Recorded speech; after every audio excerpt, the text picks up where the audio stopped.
Time to talk South Carolina football here on Mark Rogers TV with Will Gunter from the all-new early game. You can catch him on 107.5 The Game at the South Carolina Gamecocks taking on Arkansas at home this week.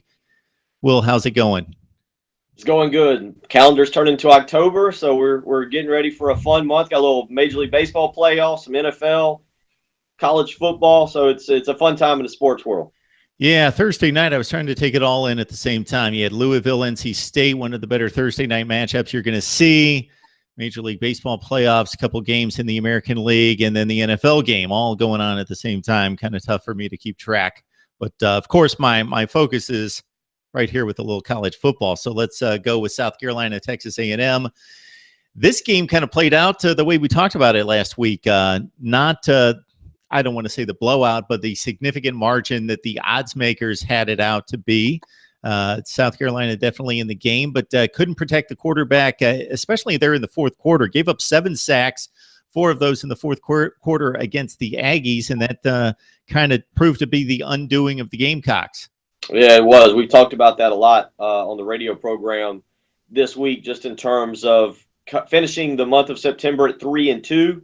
And how most fans would have accepted that back in August. But obviously you get a game like Saturday night where you're up 17-7 with 9 minutes to go in the third quarter.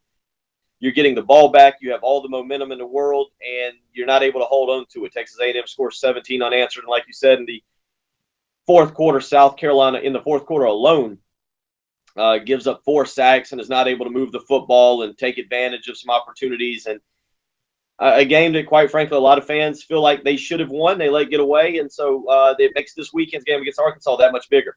Well, the Texas A&M offense has been pretty productive, really, from the opening. Of course, what we remember is the blown lead against UCLA, but with Kellen Mond coming in for Nick Starkel in relief, a tough situation for Kevin Sumlin's offense.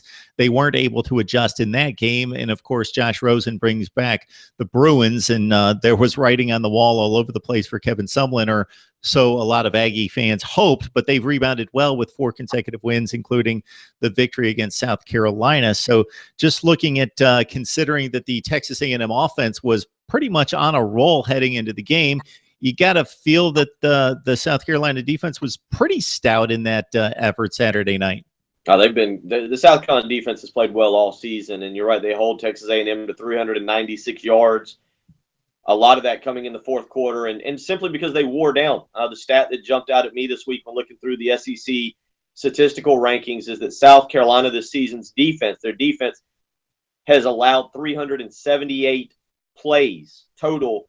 The next closest team to that is Auburn. Auburn's allowed 344 plays. So you're talking about a 34-play difference. That's significant there. And I think the defense, we're hitting the halfway point of the season. This will be game 6. Hard to believe that we're at that point in the season. But South Carolina's defense has played well, but there's still not one of the issues you and I talked about at the beginning of the season, depth. And Bryson Allen Williams is now out for the season. He was out last week. He's missed the last 2 games. But you talk about depth concerns and staying on the field, and that simply happened last week. Despite a very good performance, they couldn't hold up for 4 quarters, and they've got to get help from the offense.